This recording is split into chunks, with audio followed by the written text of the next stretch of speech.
Body of former Vice President Amissah-Arthur is still open to public viewing at the foyer of the Accra International Conference Center. His final journey began earlier this morning when his remains were sent to the center. Scores of people walked in and out of the center to have a final view of him as eulogies poured in. We will hear from both former and present government officials on their memories of the man. But let's start with Mama Uswabwa and Roland Walker, who witnessed the filing in of the hearse a couple of hours ago. So tomorrow will be the funeral service in itself, but today is the file passed, and the body is now making entry into the premises of the Accra International Conference Center. And please make sure that you catch us live on the relevant platforms as well. And we will make sure that we bring you all the live pictures at the Accra International Conference Center where the event is taking place. We have various personnel from the security services, notably the Ghana Armed Forces, the Ghana Police Service, who have been deployed or detoured around here to make sure that they keep security in check. They make sure that the visitors, some of whom could be coming from elsewhere in the sub-region for today's event as well as tomorrow's, when subsequently we have the burial taking place, we'll also make sure that they are ushered rightly into the seats where they have been designated. And we know that we expect various dignitaries, former government officials, present government officials, and we have the Ghana Armed Forces doing the honors, the body of the former Vice President of our Republic, Amissah-Arthur, being driven into the premises of the Accra International Conference Center. Now, family members of the former Vice President have insisted on privacy as they deal with their loss. Fortunately, though, Mama Uswabwa had a chat with the former Vice President's sister and cousin, who speak about how his over 90-year-old mother is taking this. Just 3 or 4 weeks before that, he had come down to visit us in Ohio. And we talked a lot, and he was going to come home and send me some material that I had asked him for. And so the last thing I was expecting a call from him, but the last thing I was expecting was this kind of news. It just floored us. Healthy, very conscious about his health, did everything that the doctors tell us to do, checked his blood pressure, checked his vitals, everything. And so it came as a real shock that this would happen. Well, our mom is a very strong personality, strong faith. And I remember when I got the call, I called her, and her first words were from the book of Job. The Lord gives and the Lord takes away. Praise be the name of the Lord.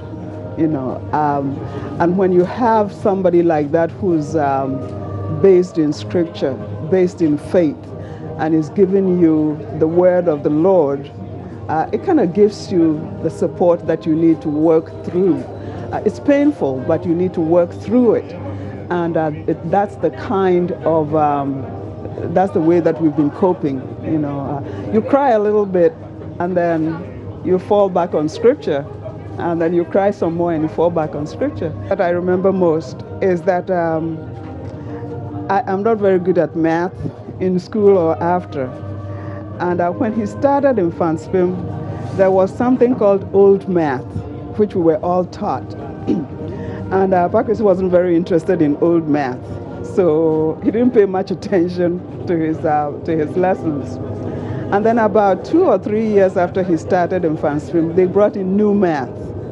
I don't know what was new about it. It was all math to me, but new math was something that he just clicked with him.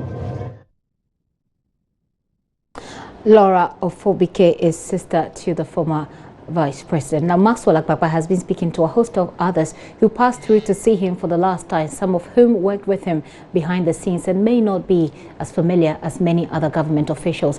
Here is Maxwell's report. Accra International Conference Center has been prepared. Now, 2 colors, red, black. Earlier when we were there, I counted about 20 marquee tents at the Accra International, Conference Center. There are some marquee tents also at the forecourt of the State House. So these dispatch riders and then some family members are accompanying the body, the remains of the former Vice President Kwesi Bekwe Amissah-Arthur.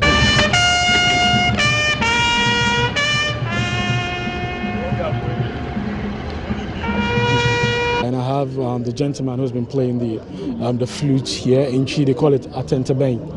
Yes, this instrument, you'll find it at a lot of Ghanaian funerals, and he's been playing this for some time now. I want my cameraman to pan for you to see what is happening at this point. There's a woman who just went inside, and now two people are trying to console her. She just went inside to file past the body. This has been the atmosphere here at Accra International, Conference Center. It's all tears. Even for the strongest of people, for people who are emotionally, strong, they go in there, they work in strong, as I mentioned earlier, but they come out, teary. Entertainment is usually played at a big event. Let me say, when a legend is dead, or when a big chief, is dead.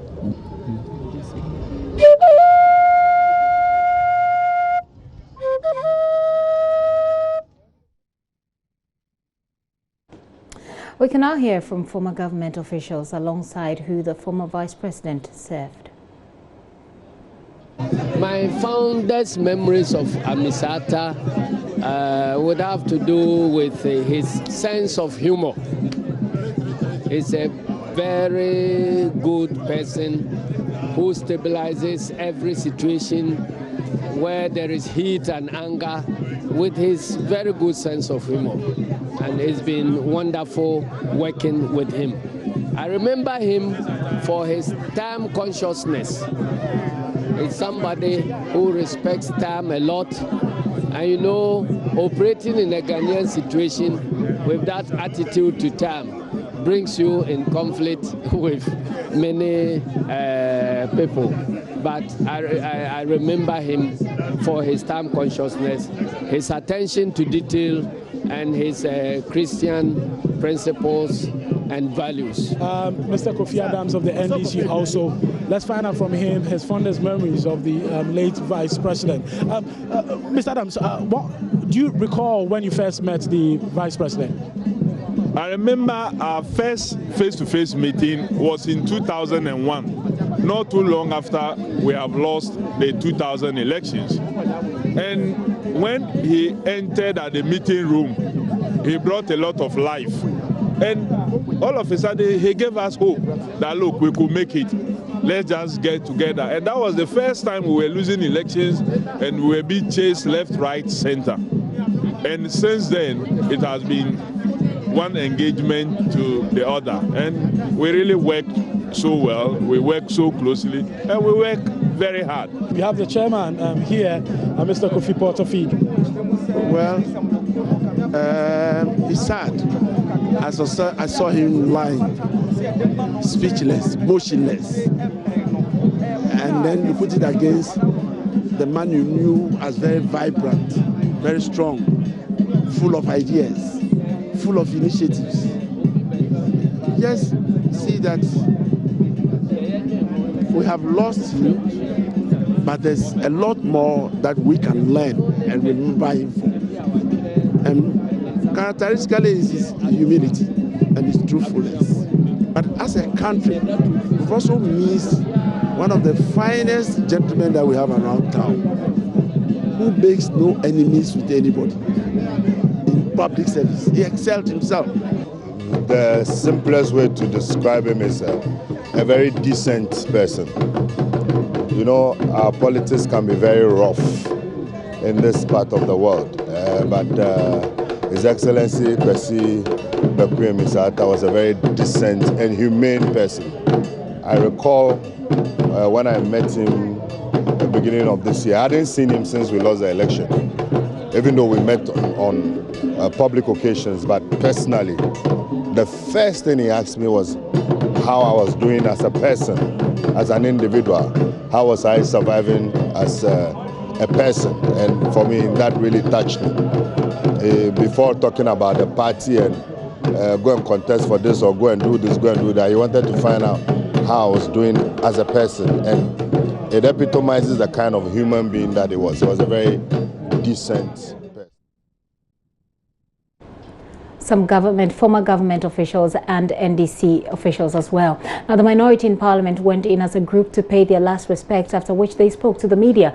Member of Parliament for Nadoli Kalu, who has been in Parliament for over 2 decades, seems unhappy about what he describes as the NDC's disorganized participation in the funeral rites. Leader himself here, Haruna Idrusu, here with us. And now you led the minority MPs inside here to pay your last respect. We are here grieving with the rest of the nation on the sudden departure of PK, as he was affectionately called, Amissah-Arthur. He is gone with his humility. He's gone with his compassion. He's gone with his depth, appreciating economics and finance. And for me, essentially, he was a cash flow and liquidity wizard and contributed immensely, supporting Dr. Kwesi Boakye at the time for the necessary and compelling transformation of the Ghanaian economy. I'm Richard Achampon. He's a BRS Member of Parliament, and Alasan Sweeney also here with me. He's a Member of Parliament as well. I want to start off with you, Mr. Achampon. Let me start off with you. How well did you know the former Vice President? Yeah, thank you very much for the opportunity. So when he became our Vice President, I had several encounters with him. I remember the first one was I traveled with him to Central Region to commission the immigration officers who were passing out. And something happened at that program, which I wasn't happy with it. I raised the issue through Honorable Agaga. He was the Deputy Interior Minister. He informed the then Vice President. Quickly, the man called me and apologized that such things will not happen again. So when I went to I reflected over those, a whole Vice President calling to apologize to a Member of Parliament. That shows his demeanor, his humbleness, and how he related well. You are lots of words to convey the feeling and also to describe the loss. His Excellency Kwesi Amissah-Arthur was a towering figure in NDC. It's not just the inputs that he made, but his presence, his aura itself. The issue about his death, unifying the whole NDC as a party. Some say the party is in tatters already, so his death should unify. Would you agree with that assertion, sir? Well, I pray that he's able to do that. I just pray that his death is able to do that. It's quite difficult, but I don't see even the party taking advantage of his sudden departure to make that in place, to put that in place. As at now, we should have been seeing the party together attending these funeral arrangements. I haven't seen that yet. It's individual. It's just various organization groupings coming and going. Urban Bagman there sharing some concerns about the party's participation in the funeral rite. Let's head to the Accra International Conference Center, where Parker Wilson is standing by to find out what's the latest there. Parker, tell us what's happening there at the moment.